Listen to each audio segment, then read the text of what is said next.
right, kids. Unhappy Wednesday.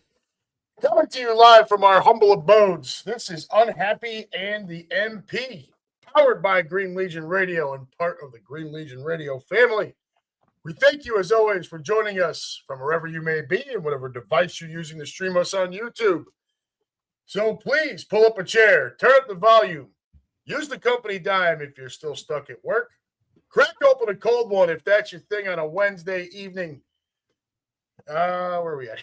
Let's try to have some fun as we put an end to day 3 of this week's hostage situation and look forward to tomorrow being Friday Eve. It has warmed up a little bit out here. We got blasted with snow again over the weekend. The high on Sunday was 12 degrees out here. It was less than awesome. We did have a nice turnout for the game despite the weather. The roads were not good even the next morning. We got pounded on Saturday with snow, and it all froze. So it was treacherous in some areas. Snow removal, not exactly great out here. But, they did the best they could considering the sub-zero temperatures. So we did our thing. Keenan in the room. AG and MP, how you did? How you doing, sir? What the fuck is this? No advantage yet. All right, let's get down to the sponsorship part here. As she heads up the stairs, Michelle's favorite part of the show. We are proudly sponsored by Cheerleaders Gentlemen's Club, located at 2740 South Front Street in Philadelphia. Cheerleaders brings you the area's most beautiful women on 5 different stages. Open 7 days a week from noon until 2 a.m. and until 4 a.m. on Fridays and Saturdays. For group information, call 215-467-1980 and reserve a private booth and party package. Also offering free parking, a full menu, daily drink and food specials, and a premium selection of cigars and a cigar lounge. If you're looking to get out and watch the birds, you don't want to sell a kidney for tickets at the link, or if the birds are on the road, even only right down the road in D.C., but you don't really feel like hopping on that, head on over to Cheerleaders and enjoy the 75-foot HD TV wall, as well as HD TV screens throughout the entire club. Once again, folks, that's Cheerleaders Gentlemen's Club, located at 2740 South Front Street in Philadelphia. Call 215-467-1980 for all of your group and party information. Scrolling at the bottom of the screen, greenlegion.com. Folks, we're pretty much out of time for the year. Bus trip down to D.C. this weekend. I'm not sure if there's anything left on that. I would doubt it at this point, so I would leave you with 2 options left. One would be to go to Buffalo on December 28th, that weekend. If you're going to experience Buffalo, may as well go when it's going to be freezing cold and the threat of blizzards all over the place. Hop on that one. Head over to greenlegion.com. Click on trips and tailgates. Click on that Buffalo game, away games. Click on that Buffalo game. If it does not say sold out, go ahead and book away. Get yourself out on the road with the best damn group doing it. If you just want to stay at home and you're looking for a tailgate for that final home game of the year, the last game of the year against the Commodes, we're really hoping that game doesn't mean jack shit for us anyways, except for maybe seating purposes. Once again, greenlegion.com, trips and tailgates, home tailgates. Click on that last one. And again, if it doesn't say sold out, go ahead and grab it. Don't hesitate, folks. You know what they say about he who hesitates? We don't need to discuss that, right? I've already pissed my wife off enough once a week with the cheerleaders reference and telling her it's her favorite part of the show, which I'm sure it's not. But greenlegion.com, folks, the longest tenured and best in the business for all of your Philadelphia Eagles away games and home tailgates. Also sprinkle in a couple of Phillies trips in there, whether it be spring training, maybe something during the season out in Chicago. That's been a thing a couple of times. Always a good time with the Green Legion, as anyone who's been on a trip or a home tailgate will attest to. We did have one of ours from the Midwest Eagles Nest out at the tailgate this past Sunday, Fanny.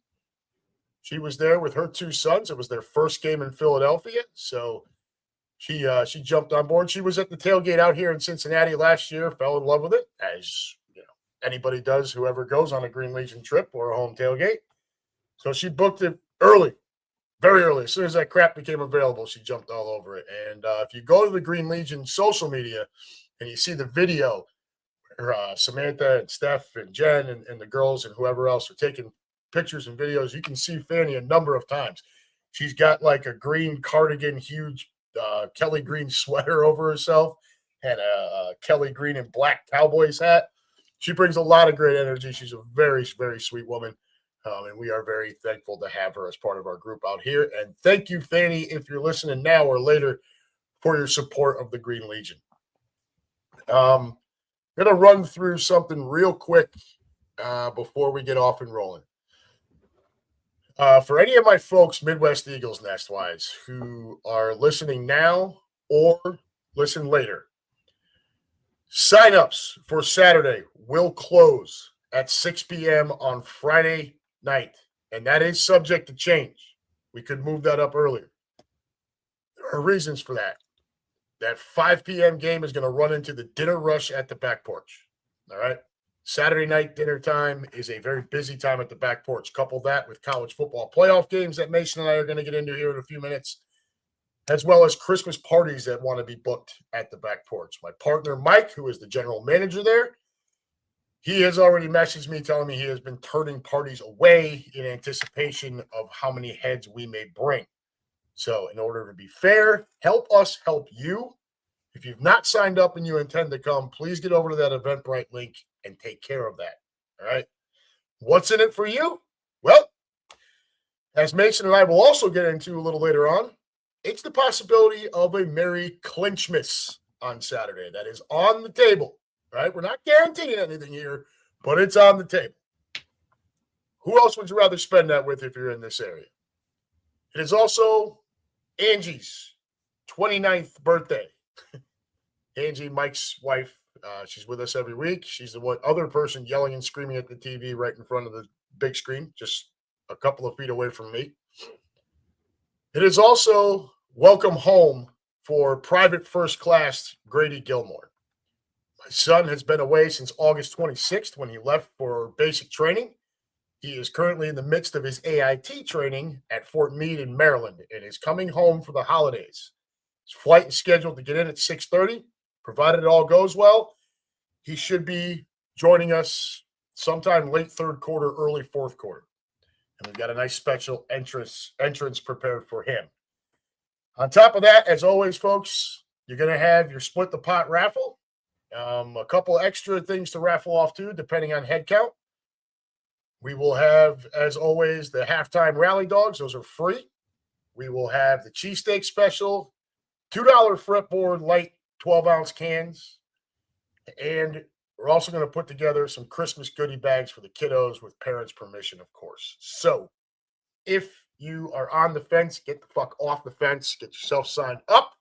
Get your ass out to the back porch. The one caveat, we are only going to block off for who we know is coming. And OGs and regulars who may listen now or later, this includes you too. We're only blocking off the number that we know is coming. That's it. Everything else is going to be open to dinner rush, college football fans, and or Christmas parties. In addition, 4:45 p.m., all bets are off. If you can't show up 15 minutes before kickoff, I can't help you. All right? Anybody who's got any issues with that, you know where to get me. MidwestEaglesNest@gmail.com, and you've already got my phone number. I've posted it about 1 billion times in there. I'm not going to announce it on here because I don't know who's listening now or later. At least in that group, it's private, so I know who the hell most of you are. All right. Wanted to get that out of the way real quick. Mason, how the hell's your week, brother? My week's pretty good. Just came off of a 7-day stretch at work. I have 2 days off coming up, so I'm looking forward to finally being able to sleep in. And so, but a lot of good football happened. Finally caught a W, and I'm really just excited and looking forward to digest it all. No doubt, right? All right, let's let me see who's in the room here. So Lou Mancini joins us. Evening, people. Remember, he knows when you're sleeping, he knows when you're okay. Keenan Harmon, where's Russ Taylor? I need to ask him who hangs at a gentleman's club until 4 in the morning. He'll know. Putting Russ on blast. Keenan, let's hope I win a nice prize on Friday. Let's see. David Loeb in the room. Go Birds. Let's get it. All right. So let's get down to it. We're going to start with college football because that starts before the NFL.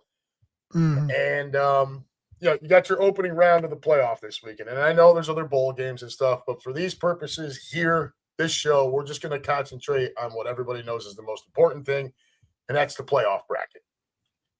So the first game, right out of the gates here, Mason, we're going to piss off your father. First game right out of the gates, number 9, Alabama at number 8, Oklahoma. We got OU by 1.5 at home. Vegas basically telling you flip a coin, right? It's usually 3 points for the home team. So maybe they're telling you it's 1.5 the other way. But money line on Bama is an even, and money line on the Sooners -120. The over is only 39.5 on a college football game. So they're telling you they think there's going to be a lot of defense being played in this one, right? Now, everybody knows my stance. I don't think Alabama should be in. They're the only 3-loss team in there.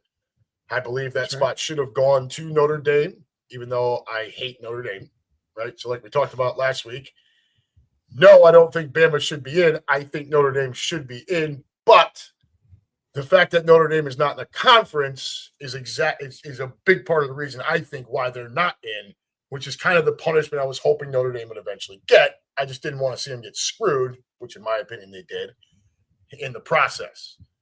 So I am obviously rooting for OU. Be that as it may, what's done is done. Who's in is in. You're not going to cry over it now. We've had a whole week and a half to digest all of that. Move forward, and it's Bama at OU in the first round, with the winner getting the right to head to Indiana.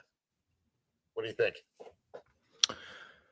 Yeah, so I was taking a quick little peek at this game a little bit earlier, and I mean the matchup predictor on ESPN basically has the game split in half. It is unbelievable how close the books have it, how close everyone has it. I was looking at the rankings for the defense and the offense for both teams respectively, and neither team either offensively was very impressive. Oklahoma had a worse offense than Bama had, but that's not saying that Bama had a spectacularly awesome offense. But it did look like Alabama's defense was pretty up there. And so it does look like Alabama might have a slight edge here, but being, Oklahoma's no slouch either. Obviously, like you said, Alabama's the only 3-loss team that's in here. And, I'm taking a look over, kind of tail of tape here, the two teams with the receiver, the running backs, and defense. It looks like it's going to be a tight game. I don't see Alabama being able to lose this one.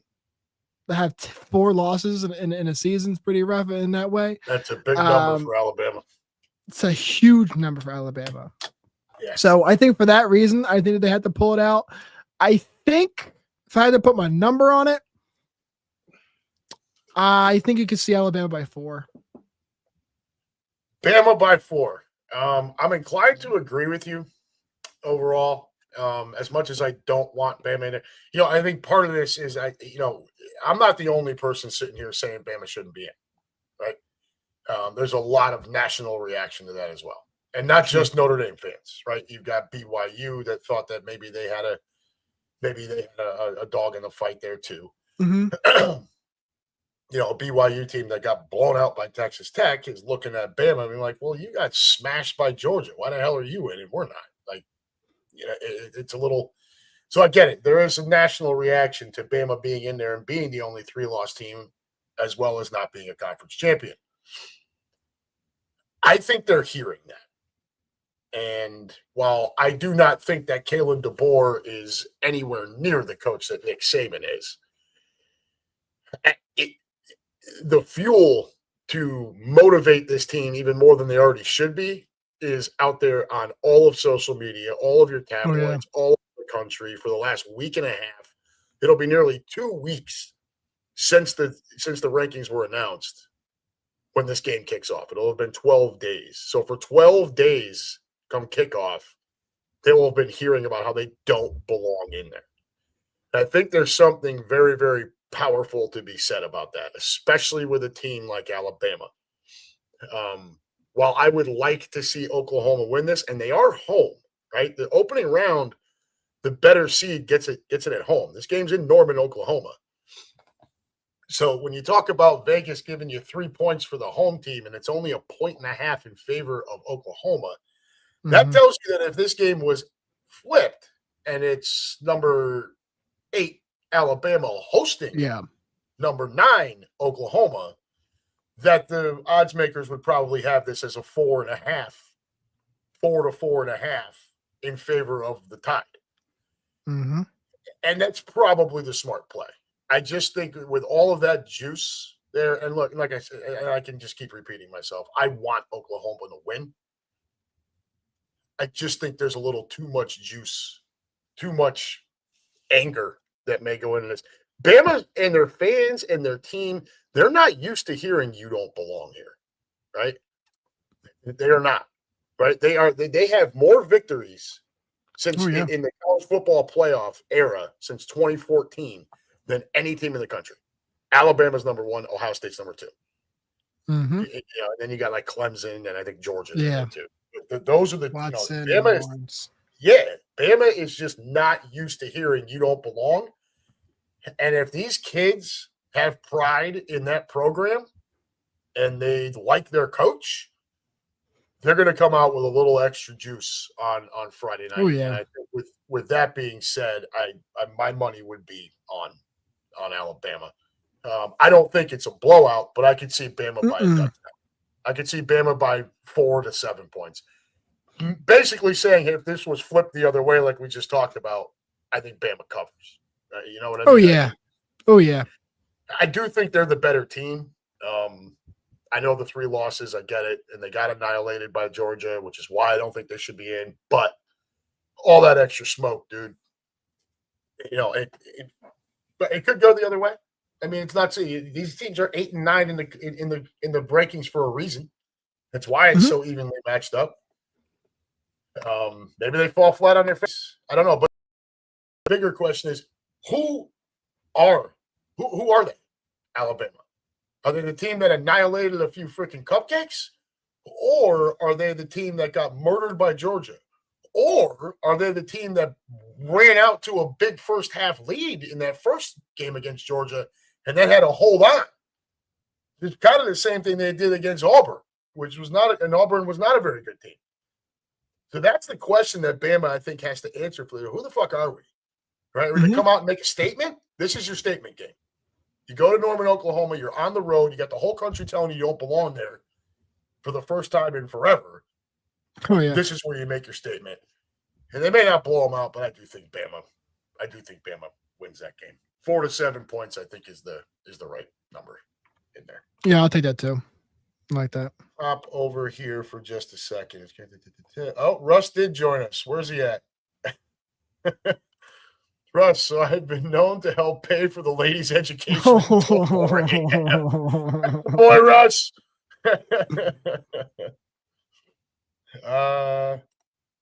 Let's see. Russ, Mason changing to MP, not to be confused with military police. My authority in your best Eric Cartman voice. That's good. That's good. All right, so we both got Bama roughly by the same number, right? I mean, 39.5 feels like a low number. And if Bama's going to win by 4 to 7 points, I don't know, maybe 27-20, something like that. 24-17, somewhere in that area. But we've both got Bama. I mean, neither offense is stellar, and their defenses seem to look better than their offense. And so in that way, I can kind of see it. But still, 40 points total for a college game is pretty low. It is low.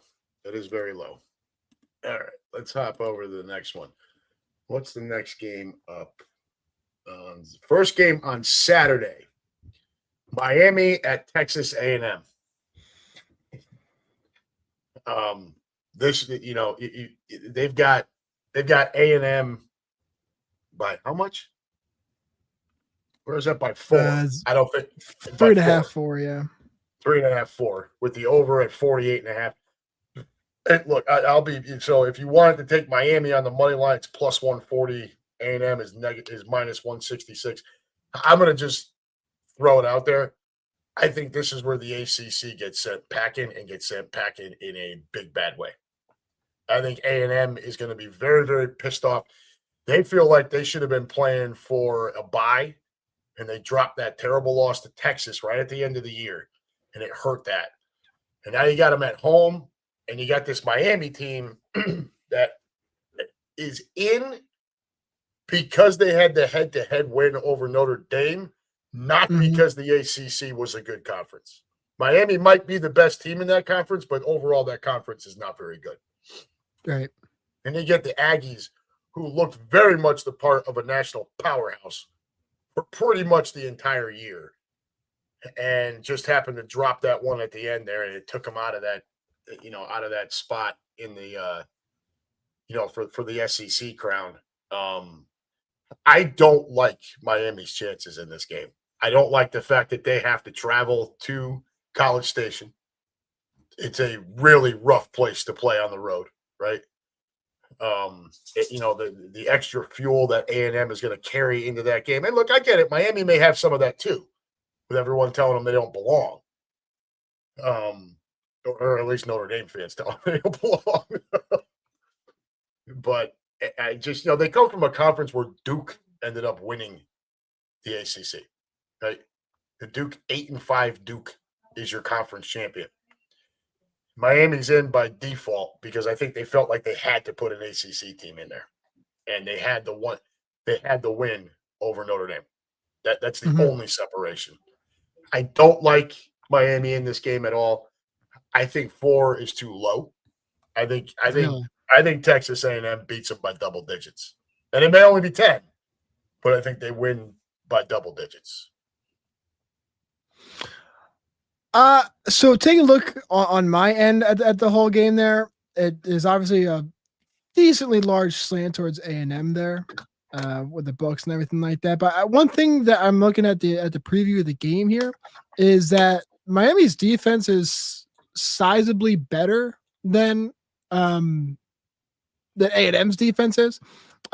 Miami defense 6th in scoring, 11th overall, whereas A&M's defense is 19th overall and 41st in scoring. Their offenses are pretty kind of similar.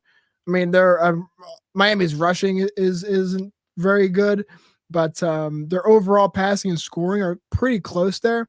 I am going to go on a limb here. We're probably going to diverge here a little bit. I don't know if Miami wins. But I think they cover. I think I would take Miami. I think I'd take Miami plus 3.5.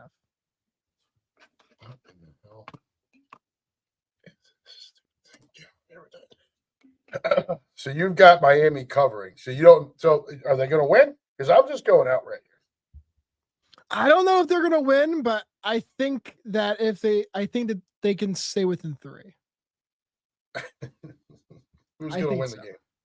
You think I think A&M will win. Going to win the game, but it's tight. Yeah. Yeah. I definitely do not feel that way. And maybe it's just a little bit of I watched a lot of A&M this year, and I kind of kind of thing for them for a little bit.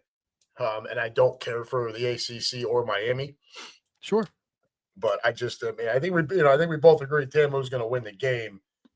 But you just think it's a tight contest, right? Whereas I don't. I think tighter, yeah.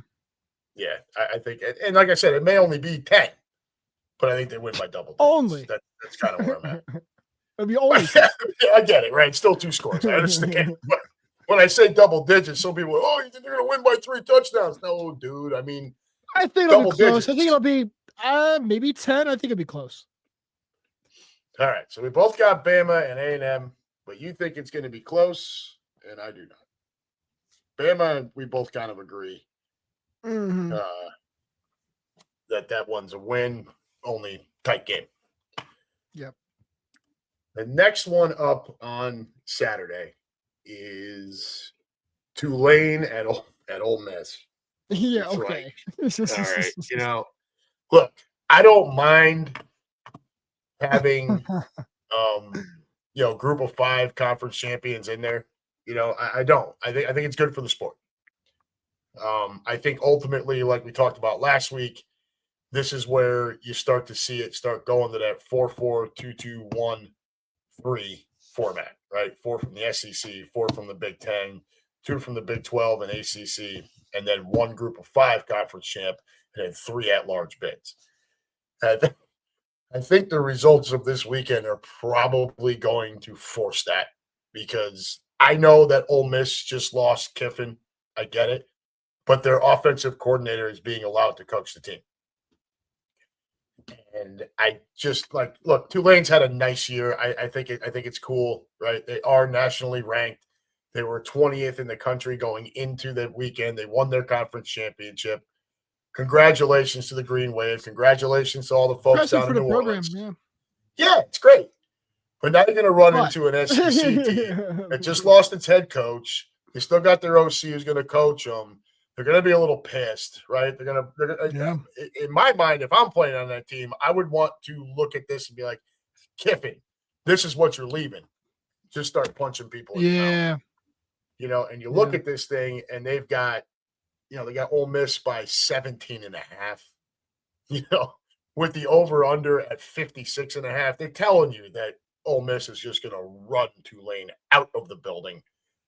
The matchup predictor has 84% for Ole Miss, 16% for Tulane. I think that 16% is just people who live in New Orleans. Right? Nationally, everyone's like, dude, get out of here. Like, you're a group of 5. Don't get me wrong. I think it would be fun for Tulane to pull an upset. I really do. Yeah. When my team is not in it, I always root for the chaos. I want to see the underdog, all of that stuff. But think that a Tulane team is going to be able to go knock off Ole Miss. Where is it? It's in Oxford, right? Yeah. I think so, yeah. Yeah, so I just don't see it, dude. I don't even know if there's much to break down here. It's just no. I mean, they're just overwhelmingly better. And they play in a powerhouse in you could make the argument the powerhouse conference between the SEC and the Big Ten. Oh, yeah. So Lou Mancini says, what's Tulane's nickname? That is the Green Wave. Green Wave. And Green Wave, goodbye on that one. Mason and I matchup predict Ole Miss, and I'll tell you right now, I'm Ole Miss, and I'm not going to be surprised if they cover 17.5. Would not shock me one bit. I was going to hammer that spread on Ole Miss. I think it'll be more than 17 points. A little key facts for those who may not be aware. I'm seeing this now for the first time as well. Do you know who the leading rusher for Tulane is? Retzlaff. Yeah. So for those of you who don't know, Tulane's quarterback is also their leading rusher on the season. So that doesn't bode very well for Tulane there. These are all bad things, dude. These are all very bad things. And I've heard absolutely great things about is it Chambliss is how you pronounce his name? Tearing it up with over there. Yeah, I mean, this is clearly Ole Miss. I think you could see a 20, 24-point win. Yeah, I just don't. I mean, look, at Tulane plays in a group of 5 conference, right? It's not a great conference, and they still 41st in overall offense, 57th. But they'll be on national 56th TV, so you know what? Yeah, 58th in points scored. Whereas then you go over to Ole Miss offense in the SEC, 3rd in yards per game, 3rd in passing yards, 31st in rushing, 10th in scoring. In everything, I don't even know how 16% goes to Tulane. I get out of here. That's got to be taken into account, injuries or something. It's got to be Kiffin leaving is the only thing I can think of. But correct me if I'm wrong, did Tulane's head coach just leave as well? I want to say he did. Either that or they're letting him coach for the playoff. They might be letting him coach the playoff game. Ole Miss decided not to do that with Kiffin. I don't think it fucking matters one way or the other. No. So we both got Ole Miss on that one. Then we're going to head over to, what is it here? Was it Oregon, James Madison? Ole Miss, Oregon, and James Madison. And this is another one. This is your other group of 5, right? So, and this one's even worse, right? Because Oregon is a powerhouse, dude. They were ranked 5th in the country. They stay right there as that 5th seed going into this tournament. Matchup predictor 88.2 for Oregon, 11.8 for JMU. Guys, and this one's worse. The spread is 21. 21 points, right? Look, it's in Eugene. Right? So James Madison, the poor bastards, don't even get the benefit of a neutral site.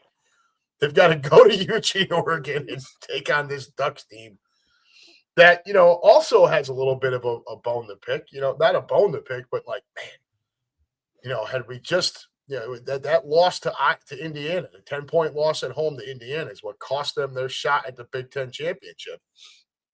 So they've got something to prove here as well.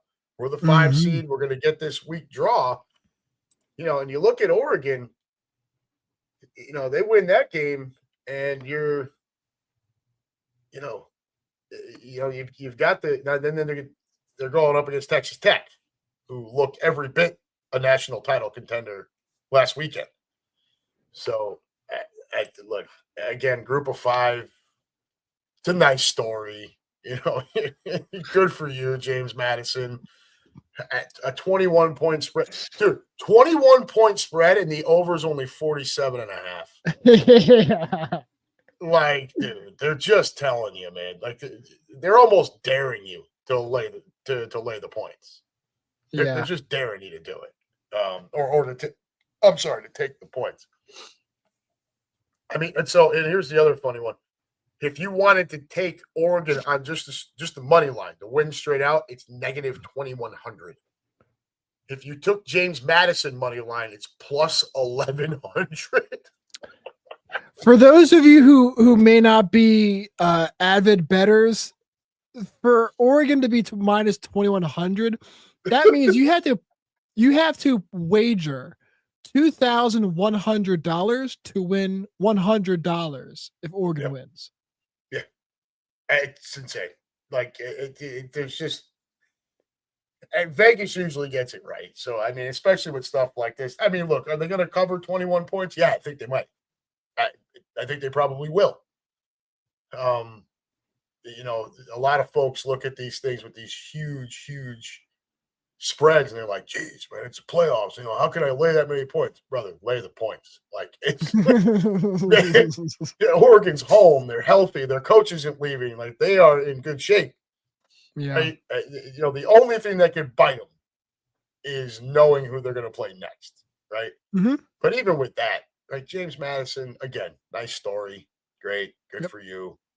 You're on national, like you said before about Tulane. You're on national TV, awesome. Happy for you. Take your one and done. Take your playoff money and head on home because it ain't going to go any further than that. I think it's pretty safe to say we both got Oregon on this one, right? I don't need to write down James Madison for you. You know what? No, yeah, we're good.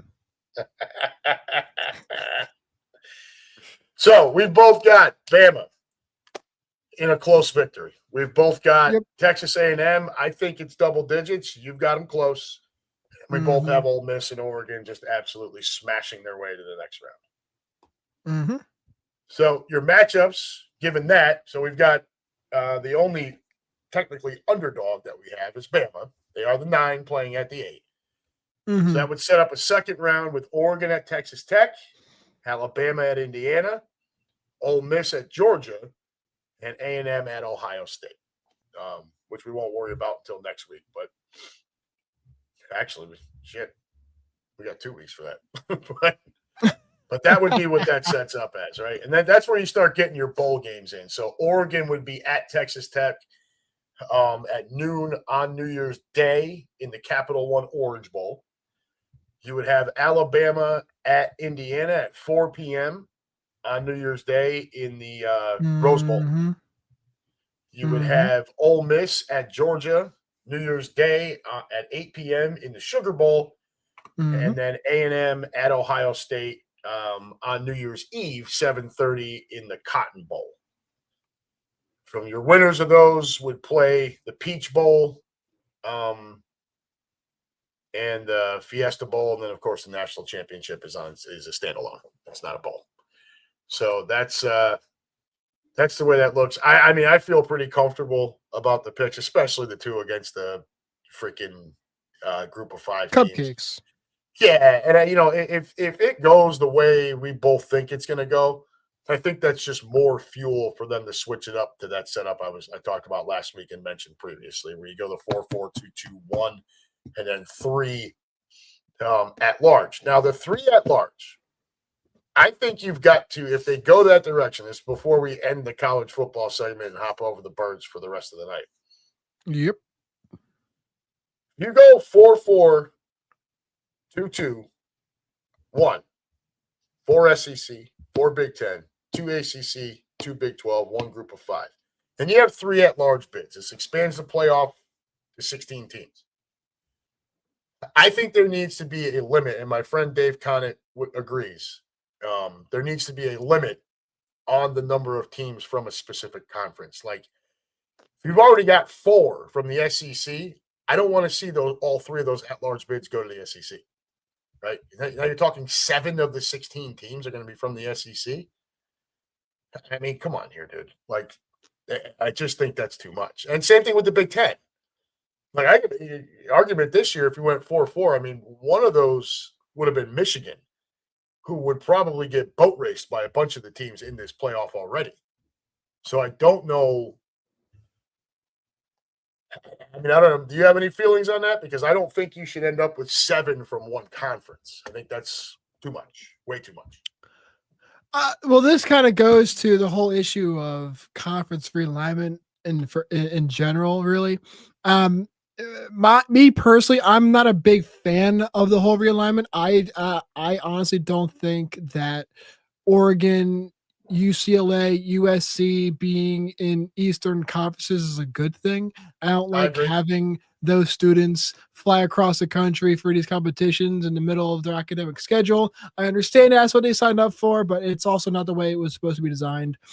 So I think this should have cost us the Pac-12. Right, the Pac-12 shouldn't have died. One little caveat on that.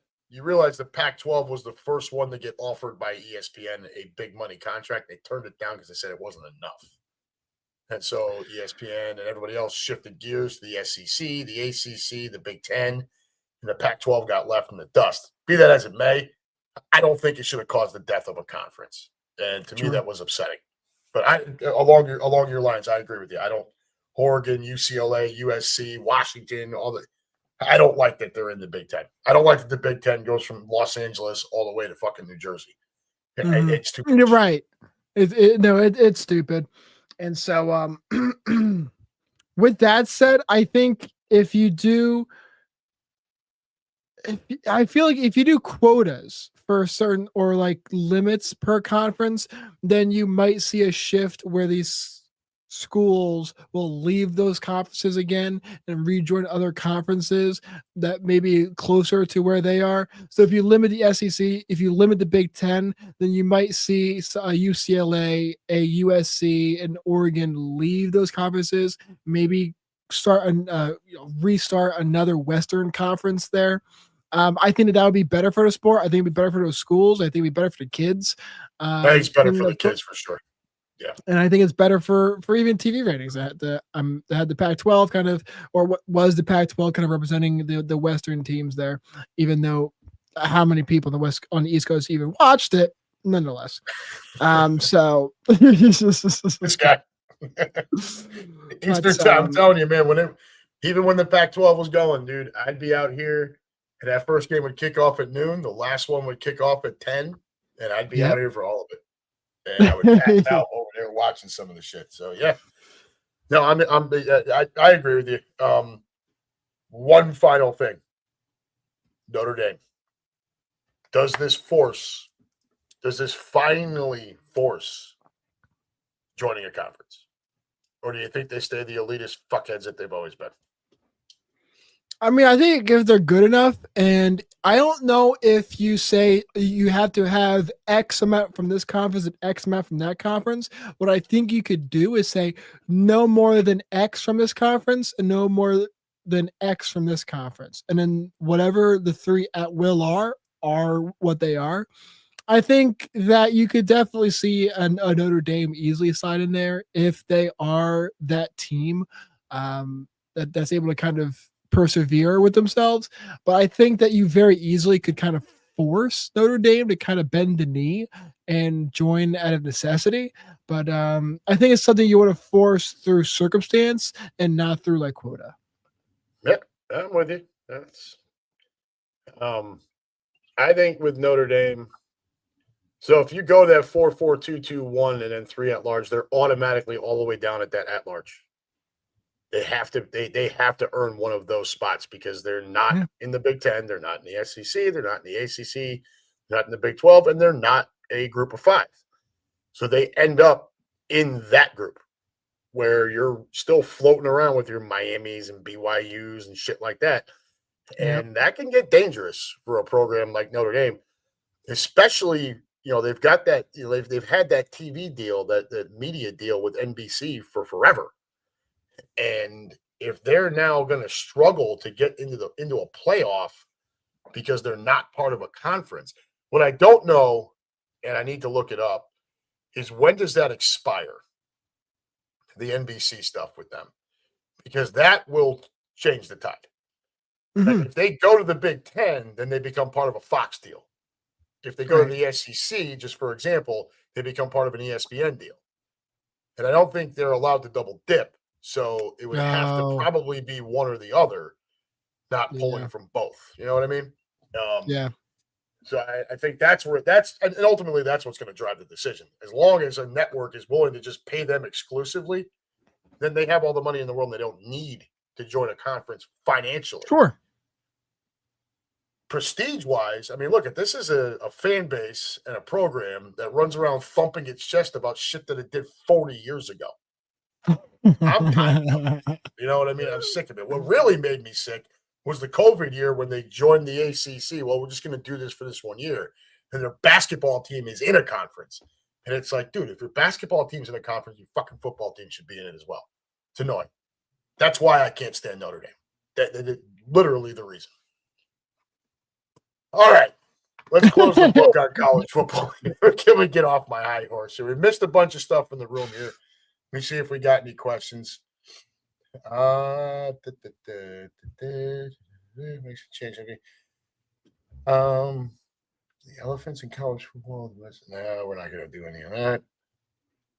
And sanctions. Yeah, I don't want to get into any of that, guys. Stepping up in Australia. Sometimes the room takes on a life of its own. Slew Mancini, they won't do it. Touchdown Jesus is evil. Lou Mancini, I'll bet $21 and cherish my 21 cents. That's right. Russ Taylor, I'll start making dumb bets when I win the Powerball tonight. There you go. I've got my tickets. I know that for sure. All right, let's move off the college game and head on over to the varsity, where finally our beloved Birds got off the schneid. Now look, it was the Raiders.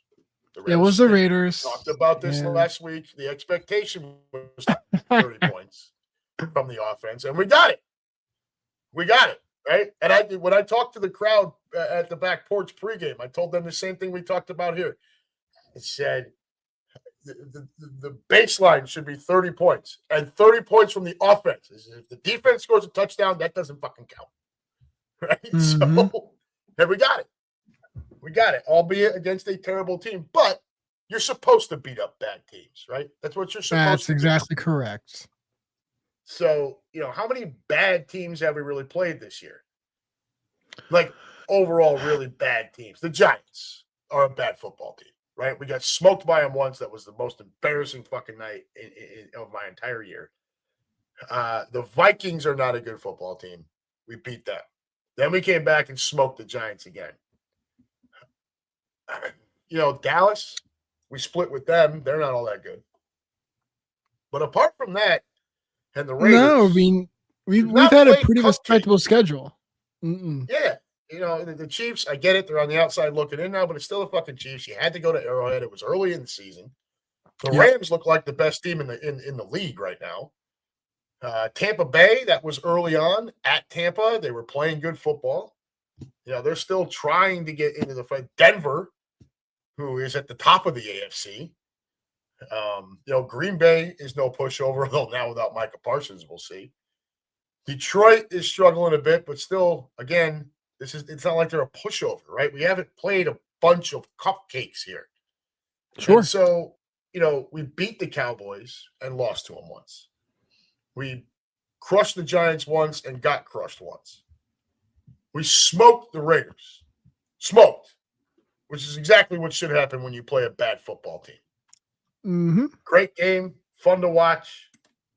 Never a point in that game where there was any cardiac arrest. Right? It was just what the doctor ordered, especially on a freezing cold friggin' Sunday out here. I don't know. What was the temperature in Philly on Sunday? Was it cold? Was it nasty up there too?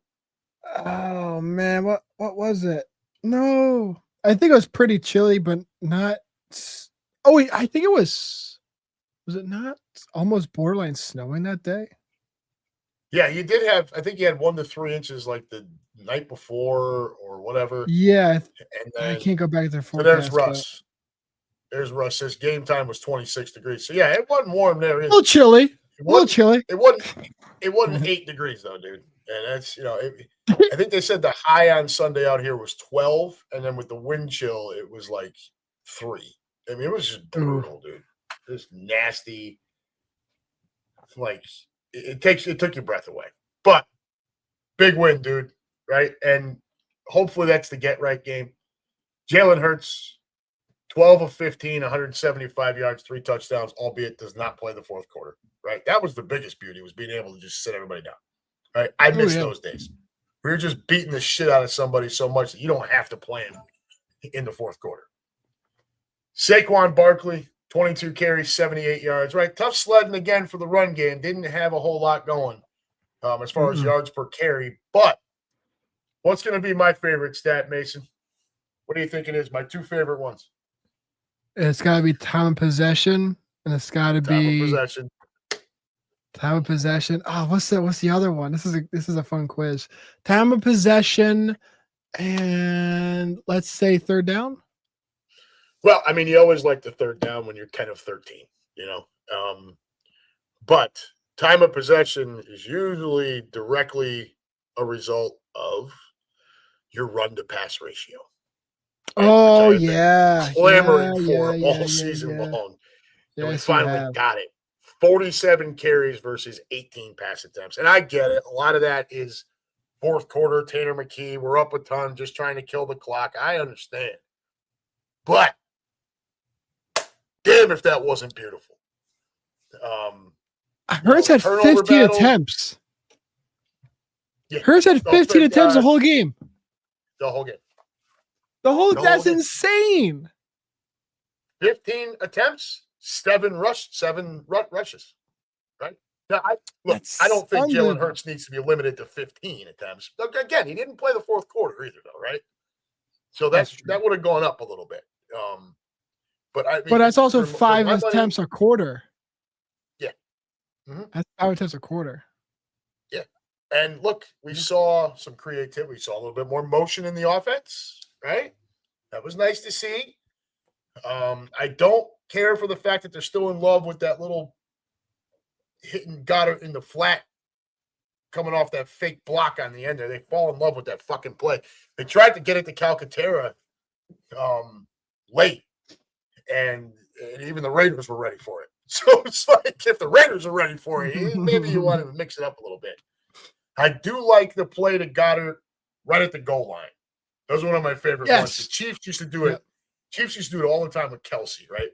Yep. Was that quick snap, kind of fake the hit off, and then flip the ball right out in front, and nice block up front, and here comes Goddard streaking right across. Bang, touchdown. Yep. Got to mix that play in there, but mix it in. Don't fall in love with it. But yeah, 15 passing attempts. You know what I mean? So figure if he plays the fourth quarter, maybe that gets to 18, 20 passing attempts. You know, at probably at most, because at that point we're still going to be trying to run the clock out. You know, +1 on the turnover ratio, and then the defense. Jesus Christ, dude! I mean, my God, just you dump Kenny two gloves 4 times for 35 yards. Yeah, Respectable. They had 75 total yards. The Raiders.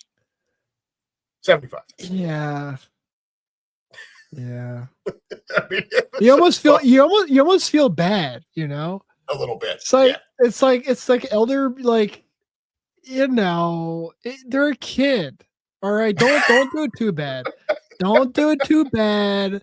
Okay. You know that they can't stop you. Don't be an ass. And Nick, to his credit, is usually good about that. He will take his foot off the gas and not step on their throat. But for 3 quarters, it was on like Donkey Kong, dude. And they had at it. Fair game. Fair game. 4 sacks, 2 by BG. Right? How awesome was that? Ojimo and Nolan Smith with the other 2. Nakobe Dean with 8 tackles, 5 solo, 2 for a loss. He continues to play amazing football, having come back from that injury. And I understand that on my end, it's a little bit of a bummer because Jihad Campbell doesn't get to see the field as much. But good Lord, how can you possibly split time when Nakobe Dean's playing this well? He's been amazing. Mm-hmm. Yeah, I mean, I'm looking at stats right here, and I feel like we're tempted to give the defense a lot of the credit for the game, which they should get a lot of credit. But I think a lot of this is just how bad of a team the Raiders are. For example, the Raiders had 1 yard per pass attempt, not completion. That's per attempt. To contrast that, we had 10.7. We had over 10 times as many yards every single time the ball left Jalen's hand than it did for Kenny. 75 total yards for the Raiders, 387 for us with the same amount of drives.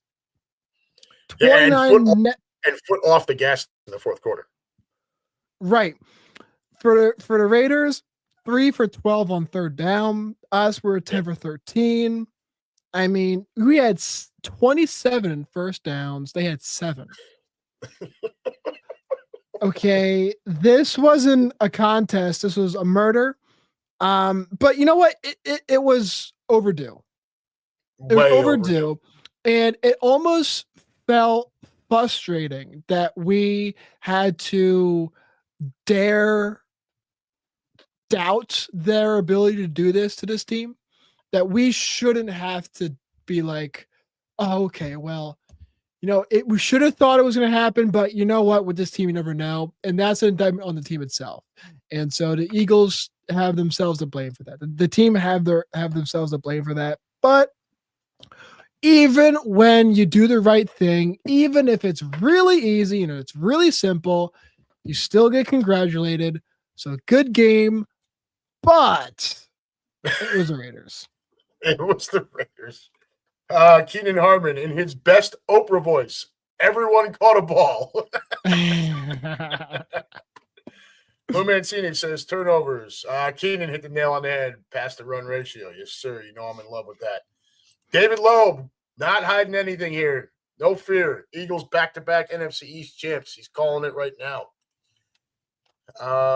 He believes we will win this game 27-10 against the Commodes.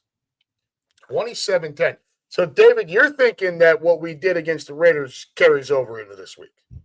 Albeit the Commodes a little bit, and I know their record may not state very much, but they are a better team than than the Mhm. Raiders. I think. Oh, yeah, I yeah, mean, I yeah. know Jaden Daniels is shut down for the year now, Yep. so that's therein lies some fun with that one. Time of possession for the Birds against the Raiders doubled up, dude. Pretty much 40-20. I knew you'd love that. Yeah, that's where you go right there. It's just, and the third down conversion is a huge part of that. You go 10 of 13 on third down, you're going to keep that ball for a good long time. Oh, yeah. So, I mean, I don't know how much time you want to spend on this game. I think we're both kind of the same way. Great win. Love it. Had to Great happen. win, but like Let's it's see the it again. Raiders. Yeah, it's the Raiders. Let's see it again. And I would be very surprised if we see that against Washington, even remotely, to be honest with you. Better defensive coach, although that defense is old as shit. It is, but it's also an away game against a divisional opponent. For some reason, And one divisional who's sitting there opponents. trying to play. Yep, they're trying to play spoiler. They definitely Yeah. are. No question. It's in their house, right? Which, from what I understand, is the shittiest stadium in all of football. Anybody else back that up? I've never been there. I hear it's terrible. Right? It's Quimby will tell you it's awful. It's a shithole. I think most of these guys who have been down there will tell you it's a shithole too. I've not been. I don't live in Philly, so I'm not going to fly in to hop on a bus to go down there. But yeah, I don't. For me to knock that one off the list, I'll wait till they get a new one, or maybe the amenities are a little bit better. But be that as it's okay. So nice win. Oh, here we go, Keenan. Their house is an outhouse. Nice, very good. So I see we all agree that, and I've never even been there. I just see pictures and hear shit. So now we're gonna go to Washington this Saturday, 5 p.m. And a Merry CLINCHMAS is on the table, right? And how sweet would that be to take care of that right before Christmas, on the day my son gets home? I mean, I couldn't. So it's going to be Marcus Mariota under center for Washington. Look, he's a backup for a reason, right? I mean, Jaden Daniels, I don't want to call it a sophomore slump for Jaden Daniels because where's the slump? He just wasn't playing. He's been hurt all year. No, he got hurt. Yeah. You know what I mean? It's just been on and off the injured list all season long. It's really hurt them, obviously, overall. They're really 4-10, this team. Yeah, they're 4-10. And look, Dan Quinn, nice defensive coach. I don't know what anybody expects them to do with this Birds team coming in there. The biggest stat that stands out to me with Washington, and it's probably a direct correlation to Jaden Daniels being out for pretty much the whole year. They are -12 on the turnover ratio. That is 30th in the NFL. -12. By contrast, that's hard to do. By contrast, even with that awful game against the Chargers, the Birds are +4, which is 8th in the league. -12. I mean, that's rough. You've got problems, dude. You've got big boy problems when that's your number. I mean, we're still not averaging much points per game scored, but they are giving up 20. They're 26th in the league in points against, while we are 6th. Right? There's a 7.4 point difference between the two defenses. That's a huge number. That is a huge number. No, it's massive. That's a big ass number. They give up 246 passing yards per game, good for 29th in the league. We only give up 196. That's 10th. So we've gotten gashed on the ground. I think a lot of that is a little inflated by that Chicago game. But man, when you look at this matchup, no Jaden Daniels, Washington's defense has not been good all year, even with Dan Quinn as their head coach. I think it's a direct reason because they're old and a little dinged up. I know we're on the road, and I don't want to get too far ahead and We just crushed the Raiders. Washington stinks too. To your point, still a division game, still in their house. They're going to be trying to play spoiler. I'm with you, dude. I don't see this as any kind of blowout, but it's hard, really, really hard to think that we don't take care of business on Saturday, dude. No, yeah, I know. I'm there with you. I was just about to say that the spread right now is -6.5 for us. I like that. I like us winning by 7. I think if we struggle at all, it'll be because of us. And having watched this team the whole season, that's very much on the menu. And so, like we said, it's a divisional game. It's on the road. It's late in the season. I mean, we're in that stretch where we had to be on our game. We can't really afford to slide at all, really, lest we really risk something really stupid.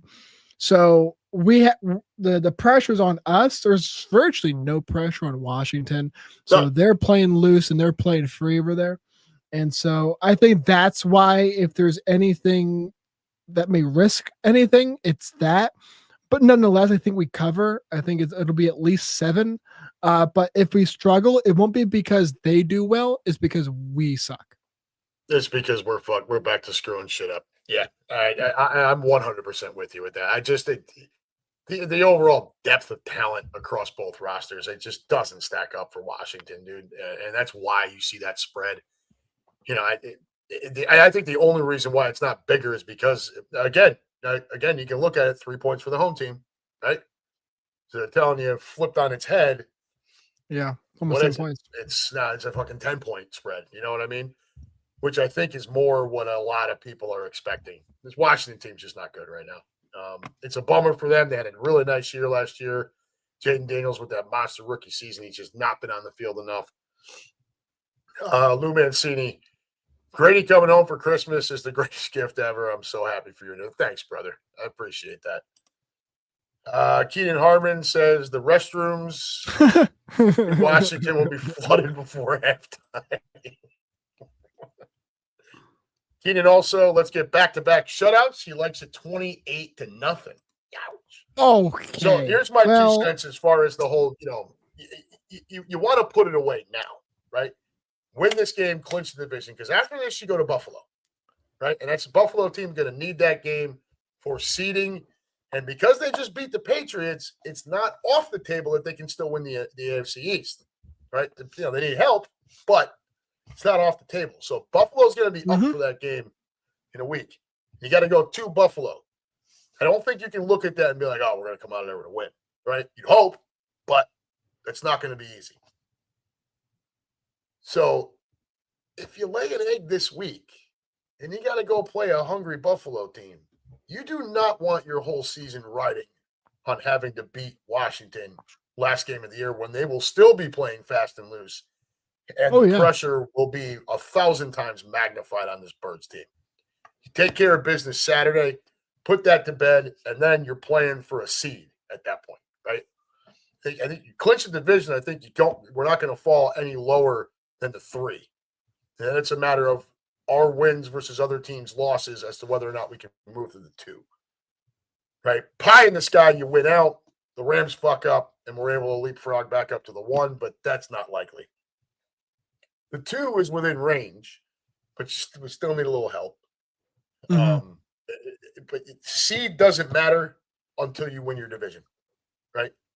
That the division first, then you worry about where you're seated. Take care of business against this bad Washington team. Clinch that division. Put Dallas out of your mind. Let them go ahead and fuck off all the way back to Arlington, and hopefully they screw up again and they're just out. I like it 7 to 10 points. I don't want to look at it like a final score predictor. I love everybody in here talking about a 17-point win, 28-0. I mean, dude, don't get me wrong. I would love 28-0. Absolutely love it. We all would. Do I think that's going to happen? No, it's not likely, right? And along with that, I would tell you it's more likely that we shut someone out than we do score 28. I think that's the way I would look at it, right? Shutout might be on the table. I think we could score 28 on Washington. I think we can. I think we can score I don't 28 think points on anybody. I'm not just don't know sure. if we I'm will. not sure if we shut them out. I think it's a higher chance we score 28 than we shut them out. Look, I want to come out and score 50 and just hang it on them Sure. and just annihilate this team. To give them flashbacks to that NFC Championship game last year, hang the double nickel on them. Hell with it.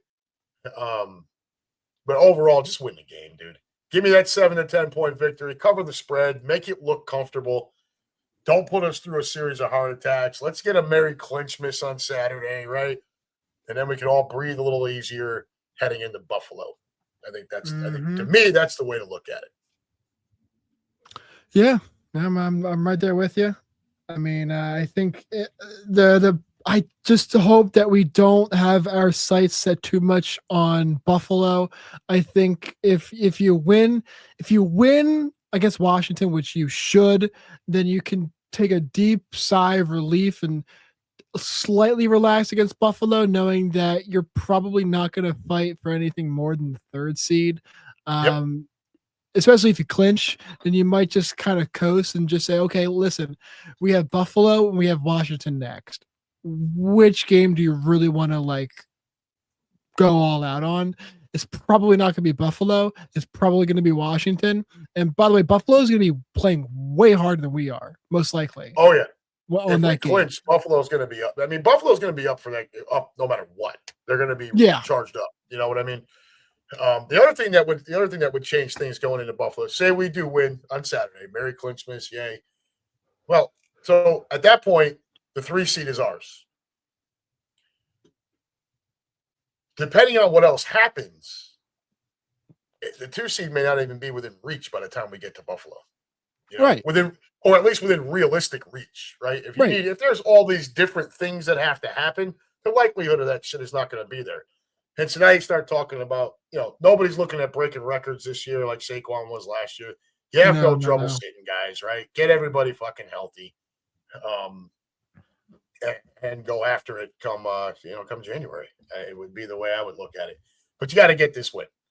Like I said, you don't want to have to go win at Buffalo, or God forbid, have it come down to the final week, especially if Dallas wins. And then it just turns that pressure right back around again. And did a great job by annihilating the Raiders, and then Dallas just chokes on Sunday night, which was fabulous.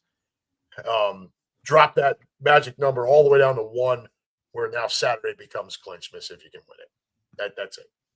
To me, that's it. Let's close on keys to victory on Saturday. What do you got? Don't be an idiot and we'll win. No, I mean, if we do our part, we should win. Well said, brother. Listen, our defense. This should be a continuation of a tune-up game. I don't want people to get disillusioned with the 31-0 score against the Raiders. It's great, but that's not. Listen, if you thought that it's not sustainable to win games 10-7 against the Lions, then it's really, or 10-7 against Green Bay, it's really not realistic to sustain it against 31-0. So, with that said, be a little bit of, be modest here. We'll win against Washington. But our biggest opponent is not Washington. Our biggest opponent is us. Quite frankly, going seeing a little bit past this to the Buffalo game, I would honestly rather us play everyone against Buffalo and treat that as if it's our first playoff game. Because honestly, this team has not played very well against playoff teams in quite some time. And when we did, the defense played well and the offense did not. So unless I see something different from this team, I am expecting no more than a first-round loss, because that's what this team has played like. I'm with you. I'm with you on that. So, I'm still not convinced we're not going to be an early exit. I'm not convinced yet. No, and especially if we rest our laurels and we rest people against Buffalo and then we coast against Washington week 18, we're going to get smoked in the wild card. Absolutely smoked by whoever team is finally catching fire at the end of the year when we have been lollygagging against the Raiders, hanging our hat on resting the starters against Buffalo, and then beating our chest about beating up on Washington. That's not the team we need to be. We should not get lulled into a sense of comfort here. Beat Washington by playing good football, hang 14 on them, margin of victory. But I'm just going based off of what this team has done. I think it'll be at least 7 points, but it's all going to come down to how bad we want it and how bad we assert ourselves. All right. So I'm going to double down on the playoff game atmosphere. I'm going to tell you Saturday should be treated like it's our first playoff game. Yeah, sure. Because I think with what is to come after that, there's no time to screw around, right? No. Nice win against Oakland. You got back on the W in the W column. You looked in dominant fashion against a bad team, which is exactly what you're supposed to do. You're playing another bad team, albeit on the road, and it's a division opponent. But this is a chance to lock down your division and be the first NFC East team to do it in forever, right? Since the last time we did it. So I think this weekend should be treated as if it's the first playoff game. And my key to victory is right along line with Keenan Harmon. Run the ball, run the ball, run the ball. Run the ball. Keep that motion in the offense like we saw this past weekend, right? Don't fall in love with certain plays. They got to break that, right? We're telegraphing that fucking route to the tight end. Telegraphing it. When the Raiders can sniff it out, you're telegraphing it. I promise, right? It's annoying. Keep those crossing routes going, right? With that motion in the offense and everything we did on Sunday, it created additional space in the middle of the field, something you and I have talked about all season. Yeah. And Jalen looked good. Hitting those guys, right? And that opens up the outside one-on-one. You saw Devontae out there. Dude, and I get it, it's the Raiders, but you have to come out and try to run that style of offense, right? The defense will take care of itself. I have no fear about the defense at all, especially with the way Dean is playing. And Jalen Phillips, I mean, a third-round pick. Christ, that guy was worth a first-round pick with what he's brought to the table. But to me, that's the key. Run that damn ball. Keep your ratio like it was against Oakland. If you got to play all 4 quarters, then, Jalen's pass attempts come up. I got no issue with that. I like Jalen 20 to 25 pass attempts, 7 to 10 rush attempts. That's where I like Jalen Hurts. I think that's his comfort zone, as long as it's an RPO style offense, right? Mm-hmm. Or he's taking more snaps under center. No more of this, what we saw leading up to the Oakland game, right? To me, that's the key, bud. That's the way I look at it. And then you'll bring home the clinch. And then we can all take a big sigh of relief and just wait for everything else to unfold as to whether or not we have to go after it against Buffalo or whatever at the end of the year. So, all right, kids, we are going to close up shop here. Mason, you got anything else? You good? I'm all good, man. I mean, listen, I love 31-0. I don't think it's sustainable. I think we're going to win. I don't think it'll be by much, but as long as we get the job done, that's all that matters. That's all that matters. I'd love it. I'd love a double digit, but I'll take the win any way I can get it. For everybody in the room, folks, we appreciate you as always. Come on back again next week. Hopefully we are done. We have to talk about what day we can do this next week. Obviously, Wednesday doesn't work. That's Christmas Eve. So I don't know. I'm we off kick the it 23rd. Around. 23rd may work. I work, but then I'm home, then I'm off the rest of the week. So the 23rd could work. Okay. But yeah, we'll kick it around. We'll come back at you again next week. Come on back, and hopefully we're talking about a very Merry CLINCHMAS. We'll talk about the upcoming college games and the early exit for all of your group of 5 teams. Congratulations on your being the sacrificial lambs to the powerhouse conference teams. Until then, folks, this has been UnHappy and the MP. What do you got? Did you have something? No, you're good. No, good. Okay. Until then, folks, this has been UnHappy and the MP, powered by Green Legion Radio, part of the Green Legion Radio family, proudly brought to you by Cheerleader Gentlemen's Club, located at 2740 South Front Street in Philadelphia. Call 215-467-1019 1980 for all of your group and party information. Folks, be safe, have fun, enjoy your upcoming weekend. I'm sure there's some of you folks out there that, the end of this week might be your last working days of the 2025 year. So enjoy your time off. We'll come back at you before the Christmas holiday. Enjoy that weekend. Don't do anything we wouldn't do. Remember, like I always tell you, that judge ain't coming back till Monday, baby. And as always, Go Birds. go Birds. All right. No music tonight, folks. We're just going to get on out of here. Mason, I got to run, brother. Take care. All right. See you, bro.